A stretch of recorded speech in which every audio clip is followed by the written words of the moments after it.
I know you've seen these guys all summer, only 2 days into camp, but what have you liked about this Carroll team? What have you really seen that is going to stand out heading into the 2016 season about this team as a whole? The difference between August and June and July, is the moment's on you, and there's an urgency to everything that you do. You're starting to focus on August 19th, the game one. And it becomes more reality. June and July, you're conditioning in the morning, you're going through football, and you're tired by the end of that 3-hour time that you're going through conditioning and you're going through football.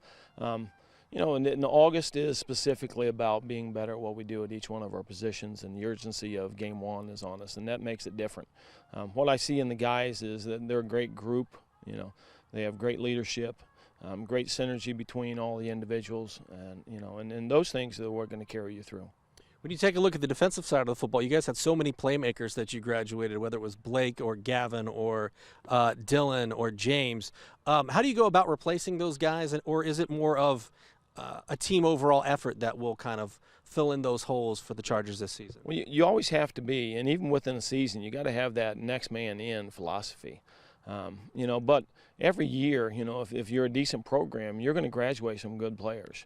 Whether it be, Drew Tranquil to Justin Tranquil, to Dylan Connor, whatever it is. Okay? And you got all those players, and they're only going to be with you for a couple of years, and so the guys behind them have got quality reps. They're well-coached individuals. They've got some good experience. Some of them on Friday night, some of them at the reserve level. But those guys have to fill shoes, and they've got to fill shoes immediately.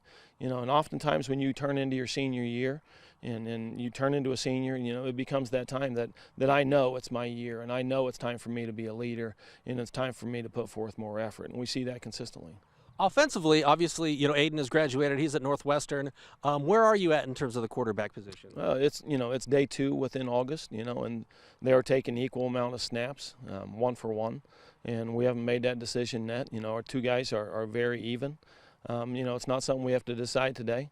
It's something we'll decide after our inter squad, after our scrimmage with Dwenger, before we go to, our first game versus Lures. You feel fairly confident in both of those guys because it looks like they've both in certain stages, whether it's 7-on-7 or in a JV role, they've both had really good moments. They have. They both bring, good leadership to the team. They both bring, a great understanding of the offense.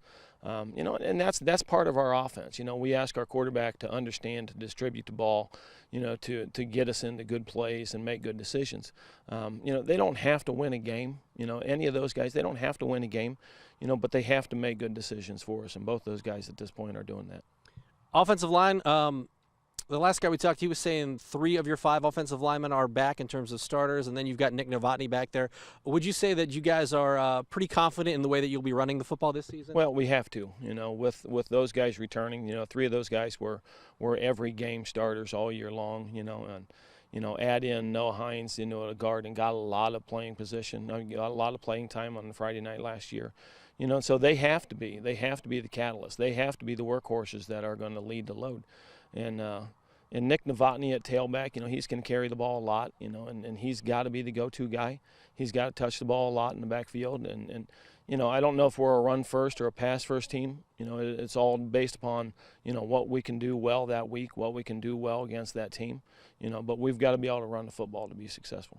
The first taste of the SAC, you guys go 7-4 overall, 6-3 in conference. What do you learn from that? Because obviously you're scouting new teams on Friday night. There's a level of speed and athleticism people talk about week in and week out. What do your guys take away from that experience of having gone through that gauntlet for a year that they can use this season and a second time around? Well, I think that you understand that every week is a viable opponent. That you've got to be up every Friday night. That every team has playmakers. Every team is a good team, and I think that you learned, and we had success that first year, but not even to the level of what we desired, but the wins and the losses aren't going to determine our success of the program. It's much more than that. It's much more about the character of the players, much more about the student athlete. But for a first year, what it does is, it gives you an understanding of the teams, where you're going, and all those little idiosyncrasies to each of the programs, and you have a little better understanding in year 2, and that's where we're at today. Final question from me. When you take a look a decade ago, what Carroll was, people were talking about it being a sleeping giant because they were good at baseball and basketball. You're entering your 7th season and looking for your 6th consecutive winning season this year. What have you done to change the culture and to build this into a winning program? How have you been able to kind of kickstart that process? We've got good kids. We've got great coaches that are around them on a daily basis. We've got great administration. We've got good facilities. And again, it comes back to the families. It comes back to the kids.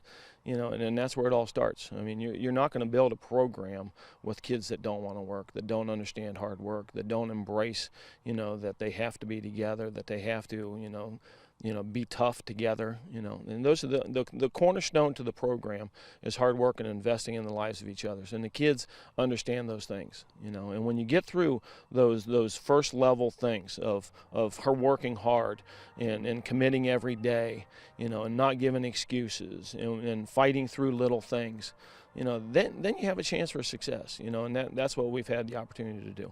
Anything else you'd like to add, Coach? Absolutely. Thank you very much for the coverage every Friday night.